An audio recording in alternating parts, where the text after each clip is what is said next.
Hello everyone and welcome to this video, another interesting video and slightly different one as well, as we got invited by Racelogic to go to a sim racing event at Simply Race. So it was on one day, it was 3 hours there, 3 hours back. I got back at 2 a.m. But was it all worth it? Well, we're going to look into all the races and all the details in this very video.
Take you back before the event then, because it's Rfactor 2 that they use, if you haven't already seen there in some of those clips, in terms of Simply Race. Now, with Rfactor 2, it's not a game I've played that much of. I've played probably about an hour, if that, like years and years and years ago, because it was just a bit weird, to be honest with you, and I sort of left it.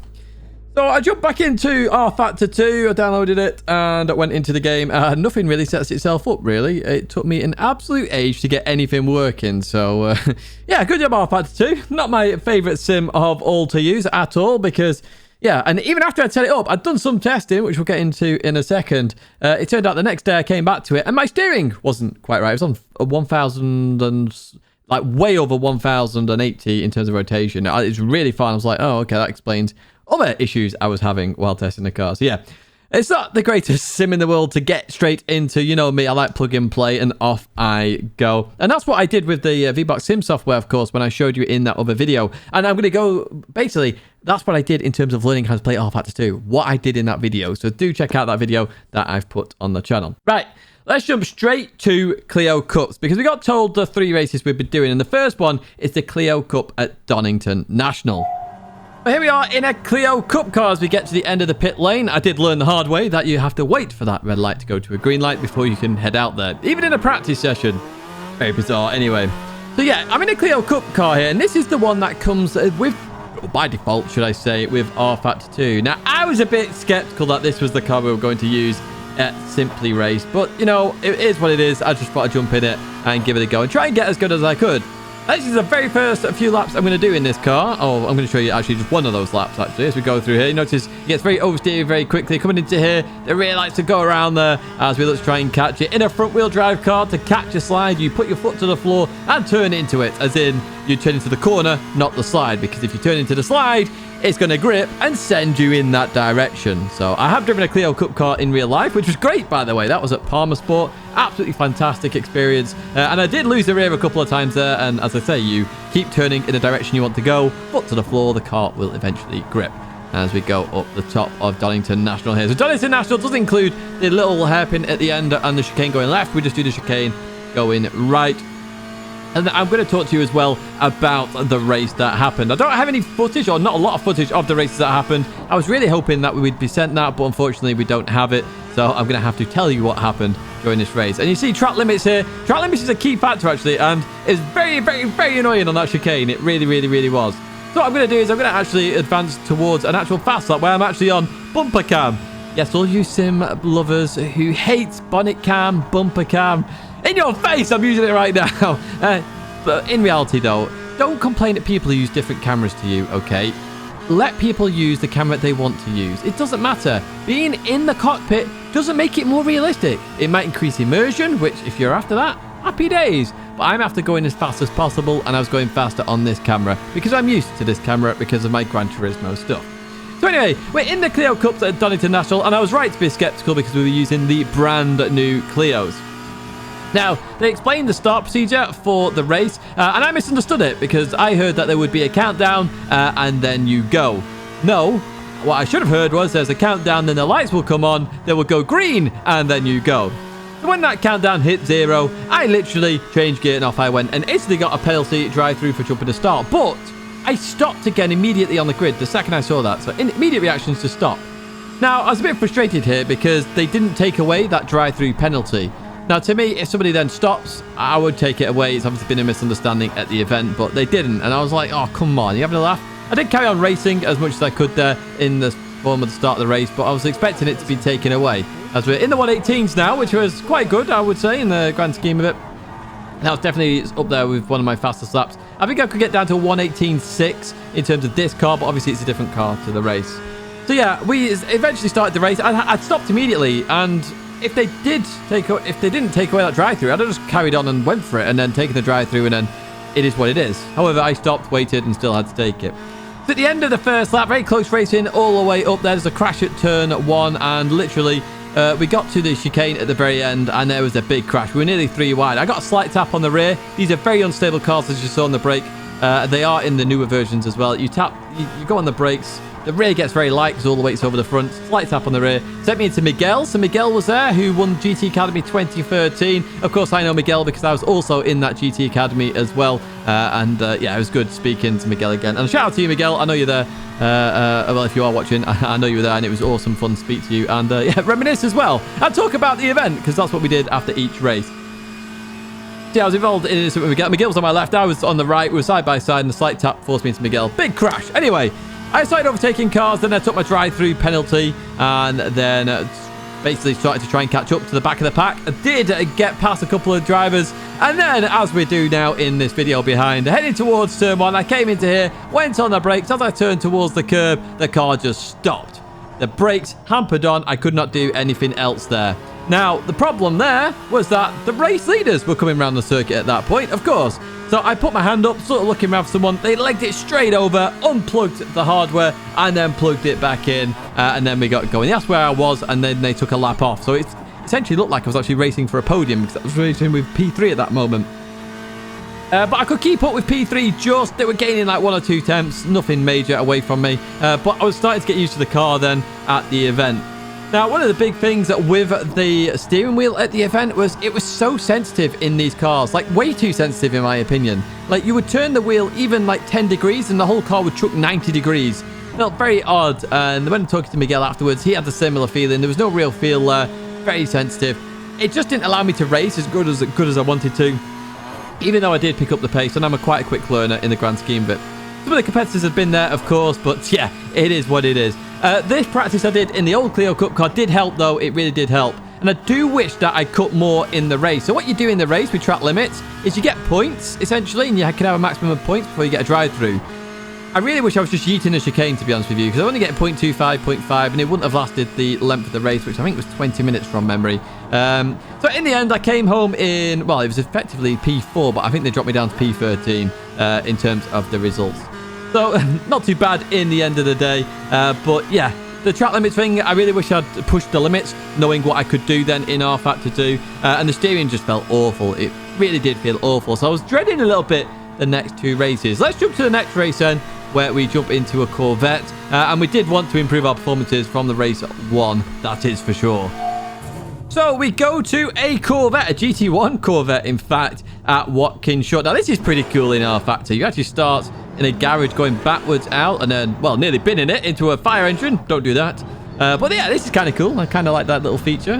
That is immersion for you.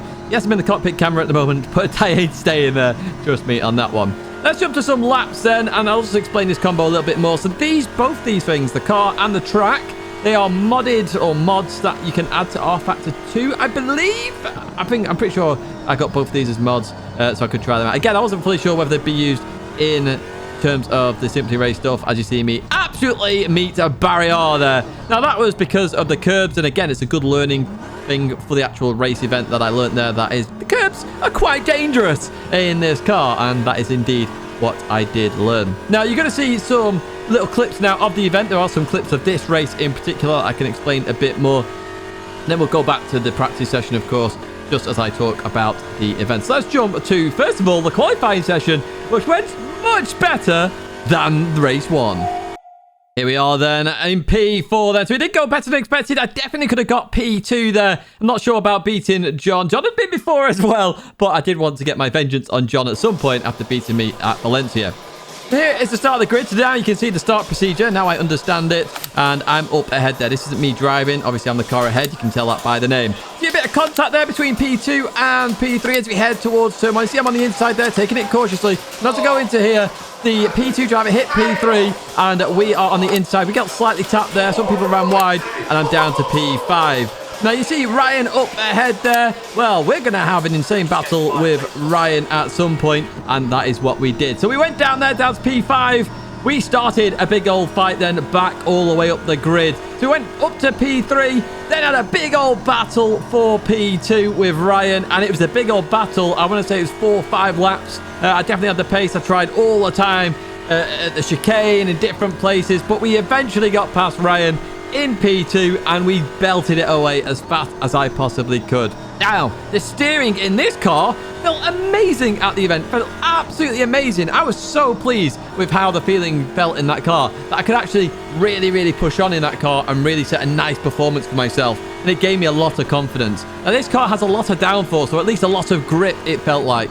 So going through some of the right-handers, the long right-hander going onto the sort of the back straight, I could accelerate so early in terms of the car, like really early in the corner, and it would just grip and keep gripping and grip more and more and more, which I thought was a bit weird because I don't think a car would have that much grip, but hey, it did. I went for it and I could keep pushing on and on and on. So it's great. I came home with P2. I was so happy. I was like, yes, finally, I've got a chance here of coming back in this event. There was a prize for the win. I wasn't too sure whether there was going to be, but you know, gotta try and go for the win, of course, at these events. So I came home with P2 in that one, in this Corvette. And, you know, as you're seeing in the background now, you could accelerate so early on that corner, so early. And you could abuse the track limits in certain ways. Now, I did push on a little bit and sort of worked out the quirks and tricks there, but I just couldn't catch up to John. John was flying. Now, I was matching pace, sort of.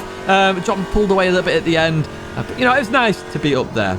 That was it for race 2, though, in terms of this Corvette at Watkins Short. The final race was in a Formula car that's in Rfactor 2, and we were at the Red Bull Ring.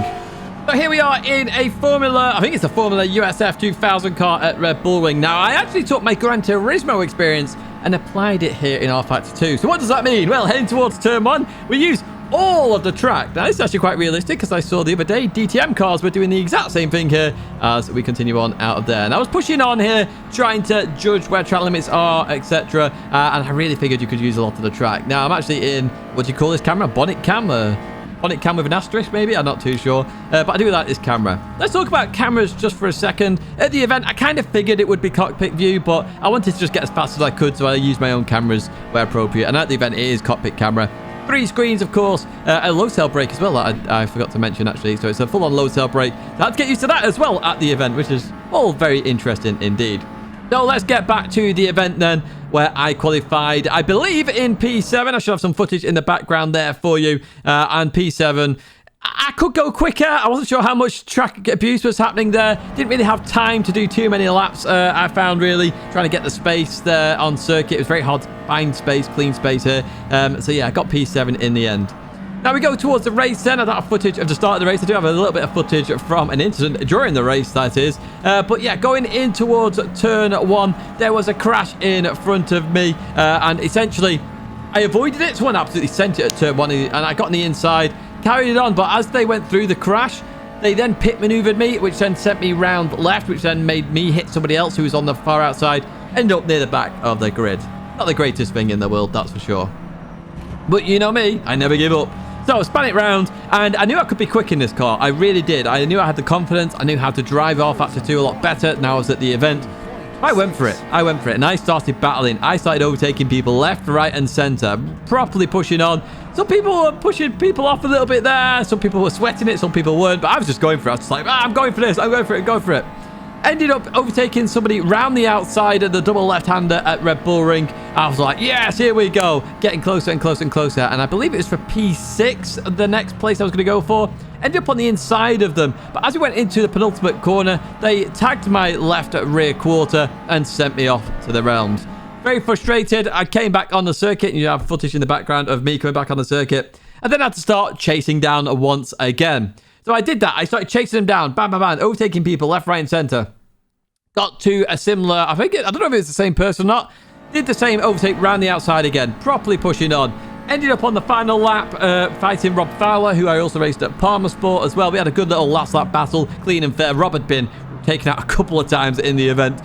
So obviously he was a bit frustrated. But we had a clean race. It was a good race on the final lap. And this is why I wish I could show you that footage and really just show you what happened. But I had a great last lap. And yeah, it was good fun. And I couldn't use the same lines I could use... Well, I was trying at home, essentially, you know, going to the outside at turn 1, really abusing track limits where I could to open up the corner, essentially, and really go for it. So, in the end, you know, I came home with some pretty decent results. First one I was a bit disappointed with. I really wish that could have been changed in terms of drive-through penalty. Maybe I could have ended up on the podium. I reckon I wasn't far off the podium at all in that event with those results. And if I didn't get crashed into turn 1 here in the final race, maybe it would have worked out differently. Who knows? Overall, in terms of the event, I want to thank Racelogic for the invite with their V-Box Sim software. Again, do check them out in the description. All the socials are there, and you can check out the previous video I did on that V-Box Sim software as well, in terms of how I used it in Assetto Corsa Competizione. I do wish that software could come to console. I think it'd be very valuable on console, especially with some of the Gran Turismo stuff I have planned in the future. I think it would be very valuable indeed. Simple race in terms of a location and an event. It was great fun. It was great fun. They reacted very quickly to system failures there. I do really wish they have a look a bit more at penalties at jump starts there, because I thought it was a bit unfair at the Clio Cup race. I've got to be honest. You know, if I get a jump start and then I instantly stop, because you can see I've made the mistake there. The lights weren't even on and I jump started. Just take the penalty off and let us go. Don't make us take the penalty. It's a bit unfair. Otherwise, I would have just legged it. I'd have gone. I'd have got like 10, 15 second gap and then it would have been fine anyway. So yeah, tad frustrating with that one, but hey, it is what it is, all the same. I would love to go back again, try it out a bit more, because now I'm a bit more used to the steering. But hey, we'll see what happens in the future. Been really great working with Racelogic and V-Box Sim. It really has. So a big thank you to them. And for you guys, I say do check out the socials. But that is going to be it for me and this video. If you did like it, do hit the like button, subscribe to the channel, stay in touch with all the latest content. I will take you on my trips everywhere and anywhere we go and get invited to. That is obviously related to racing, of course. A big thank you once again, and I hope to see you in another video or live stream again very soon.